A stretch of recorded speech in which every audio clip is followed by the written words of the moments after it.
Porque cuando el profeta y sus seguidores abandonaron la Meca, para todos estaba claro que llegaría el día en el que tendrían que defender sus creencias en la batalla. Ese día estaba cada vez más cerca. Por respeto a las creencias y prácticas de los musulmanes, en esta biografía no se mostrarán imágenes ni del profeta Mahoma ni de su familia inmediata.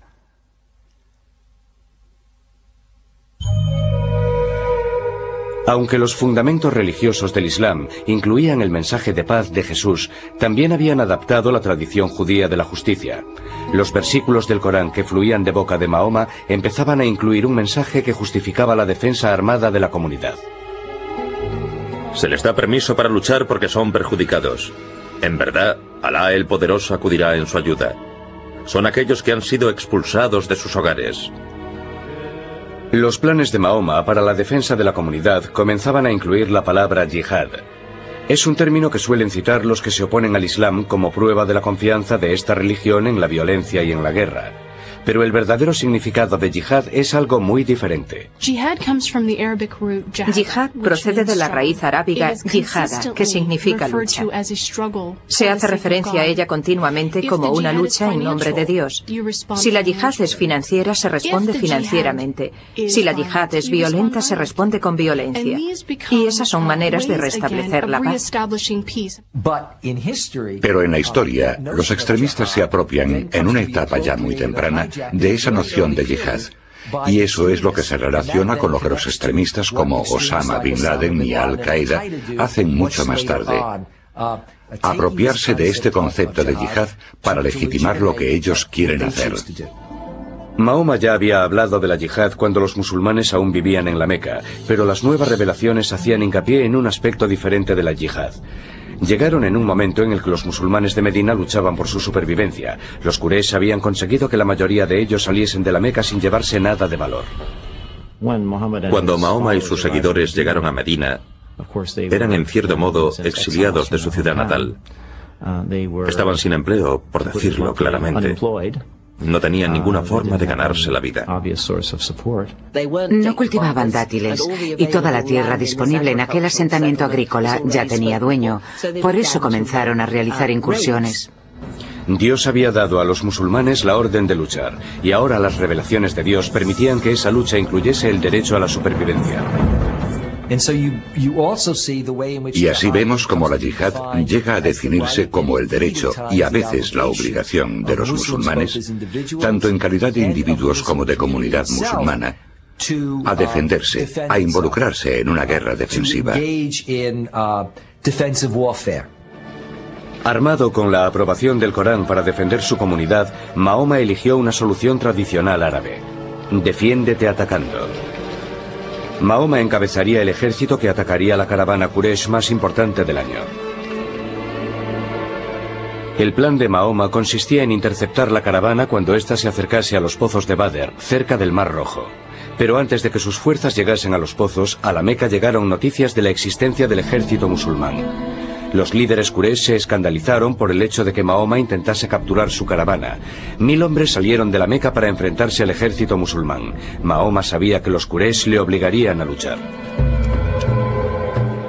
La noche anterior a la batalla, el profeta no sabía si sus hombres estaban dispuestos a morir en lo que ya se había convertido en una guerra.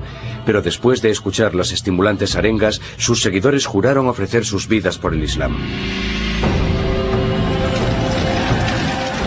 El ejército Quraysh superaba en número a los musulmanes en una proporción de 3-1. Pero al comenzar la batalla, Mahoma demostró poseer un gran sentido táctico, y sus guerreros luchaban con ferocidad. Los líderes Quraysh habían creído que con una demostración de su fuerza bastaría para vencer a los musulmanes. Pero a mediodía era el ejército de la Meca el que se dejaba dominar por el pánico y huía del campo de batalla. La entrega y unión del ejército musulmán habían salvado al Islam, pero el Islam se revelaría no solo merecedor de la victoria, sino también capaz de ser compasivo. Después de la primera victoria lograda por los musulmanes en la batalla de Badr, los musulmanes comenzaron, como solían hacer los árabes, a matar a los supervivientes. Y Mahoma de inmediato tuvo una revelación y dijo: no, esto debe parar, no debe haber matanza de supervivientes. Mahoma tenía una meta a largo plazo. El enemigo de hoy del guerrero musulmán debe convertirse mañana en su hermano en la fe. Decida a aquellos cautivos en vuestras manos. Si Alá encuentra el bien en vuestros corazones, os dará algo mejor que aquello que os han arrebatado y os perdonará. La victoria de Badr tuvo grandes consecuencias.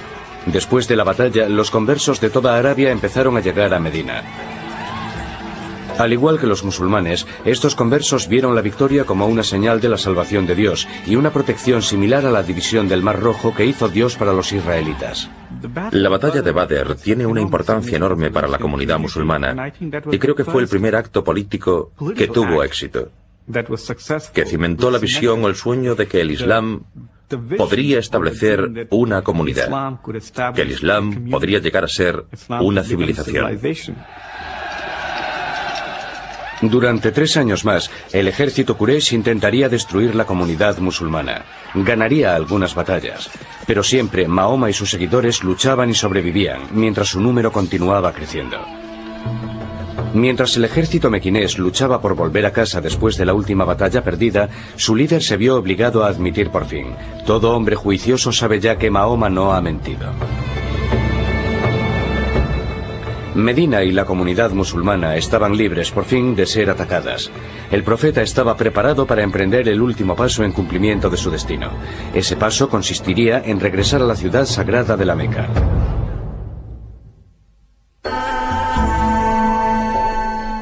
La vida de Mahoma en Medina era austera pero cómoda. Tenía pocas posesiones, pero no le faltaba de nada. Habitaba unas habitaciones adyacentes a la mezquita y solía pasar cada noche en la habitación de alguna de sus mujeres. Las esposas de Mahoma formaban un grupo diverso. Una era judía, otra beduina, incluso una era su prima. La mayoría habían sido elegidas por motivos políticos, pero unas pocas, como su tercera esposa Aisha, eran claramente asunto del corazón. Mahoma dijo a sus seguidores que las revelaciones de Dios decían que cada hombre podía tomar no más de 4 esposas, y el marido debía tratarlas a todas como iguales. Casaos con mujeres de vuestra elección, 2, 3 o 4. Pero si teméis que no podréis mantener la justicia entre vuestras esposas, entonces casaos solo con una. Con frecuencia, el mundo moderno opina que el Islam es machista, como poco, y misógino como mucho. Pero en realidad las enseñanzas de Mahoma proporcionaron nuevos derechos a las mujeres, que en el mundo cristiano tardarían siglos en conseguir. El primero fue el derecho a la vida. El Corán prohibía la práctica del infanticidio femenino, que había sido algo común en la Arabia anterior a su llegada. A las mujeres también se les concedió el derecho a la educación, a ser debidamente educadas como lo eran los hombres, a heredar, lo que significaba que también podían comprar y vender propiedades, lo cual implicaba que tenían que realizar transacciones comerciales. La costumbre de que la mujer musulmana lleve velo se considera erróneamente otro indicio del prejuicio del Islam contra las mujeres. La emancipación de la mujer era un proyecto muy querido para el profeta. El Corán no dice que las mujeres deban llevar velo o que deban recluirse en una parte distinta de la casa. Estas costumbres fueron adquiridas 3 o 4 generaciones después de la muerte del profeta. Creo que ser una mujer con educación contemporánea está más en la línea de lo que el profeta quería para la mujer que lo que hemos visto en la historia reciente del Islam. Mahoma había alcanzado un gran éxito. Sus seguidores en menos de 20 años habían pasado de ser un puñado a ser miles de devotos conversos. Pero no podía completar su misión mientras el lugar sagrado de la Kaaba continuase albergando ídolos. En enero del año 630, Mahoma puso rumbo a la Meca a la cabeza de un ejército de 10.000 hombres. Cuando los musulmanes se acercaban a la ciudad sagrada, los mequineses no intentaron resistir. Estaba claro que los viejos dioses de los Quraysh no tenían poder ante el Islam. El profeta no deseaba derramar sangre. Proclamó la amnistía como símbolo de su deseo de unir a todas las gentes como hijos de un solo Dios. Las únicas víctimas que deseaba seguían sentadas en la Kaaba. El profeta entró en la estructura sagrada y dirigió la destrucción de los 365 ídolos mientras recitaba el siguiente versículo: la verdad ha llegado y conquistado la falsedad. Mahoma había validado su visión y proclamado al mundo la fuerza y vitalidad del Islam. Cuando falleció en junio del año 632, el profeta había llevado la paz a Arabia. Había transformado una religión de muchos dioses en un poderoso monoteísmo basado en una guía moral y ética para la vida diaria. Pero la muerte de Mahoma marcó el nacimiento de la gran era del Islam. En cuestión de 100 años, las palabras del profeta se extendieron desde Arabia al resto del mundo. Mientras la cultura árabe se mezclaba con el saber griego y bizantino, la era de la ilustración islámica proporcionó enormes avances en matemáticas, astronomía, medicina, literatura y arquitectura. ¿Quién iba a pensar hoy en día, y mucho menos entonces, que un hombre nacido huérfano, en una sociedad árabe dividida, analfabeto, guía de caravanas, crearía una tradición religiosa cuya presencia física, a los 100 años de su muerte, se extendería desde Arabia hasta el norte de África y hasta la India? Y siempre advertía a sus seguidores que no lo convirtieran en un Jesús, que jamás dijeran que era divino. Decía que solo era un hombre corriente. El hecho de que llevara lo que podríamos llamar una vida normal lo hace muy atractivo para muchos musulmanes, para la mayoría de los musulmanes. Que se casara, tuviera hijos, son cosas que lo hacen muy accesible como modelo para la gente. Muchos siglos después de desaparecer, la vida de Mahoma sigue siendo la base de la fe que fundó. En la actualidad, es la religión que más rápido crece en el mundo. Mientras estos devotos responden a la antigua llamada a la oración, cada uno de ellos sigue el ejemplo del profeta para que proporcione paz y serenidad a su vida diaria. La antigua Kaaba sigue estando en la Meca, y millones de peregrinos acuden allí cada año para volver sobre los pasos del profeta. El lugar de la ascensión de Mahoma sobre su criatura alada para encontrarse con Dios es hoy en día la mezquita de la Cúpula de la Roca en Jerusalén. La puerta de Mahoma al cielo se ha convertido, por desgracia, en el centro de la enemistad y el odio entre dos pueblos que comparten las mismas fuentes, los mismos comienzos. Algunos musulmanes que toman parte en la violencia utilizan las palabras de un hombre compasivo para legitimar sus actos de crueldad y odio. Citan versículos del Corán como inspiración de sus monstruosas ambiciones. Desde el 11 de septiembre hemos oído a Osama Bin Laden recitar algunos versículos del Corán muy sanguinarios. Pero lo que Bin Laden no hace es mencionar o recitar los versículos que en cada caso siguen a esos tan feroces. Siempre dicen, pero el perdón es mejor.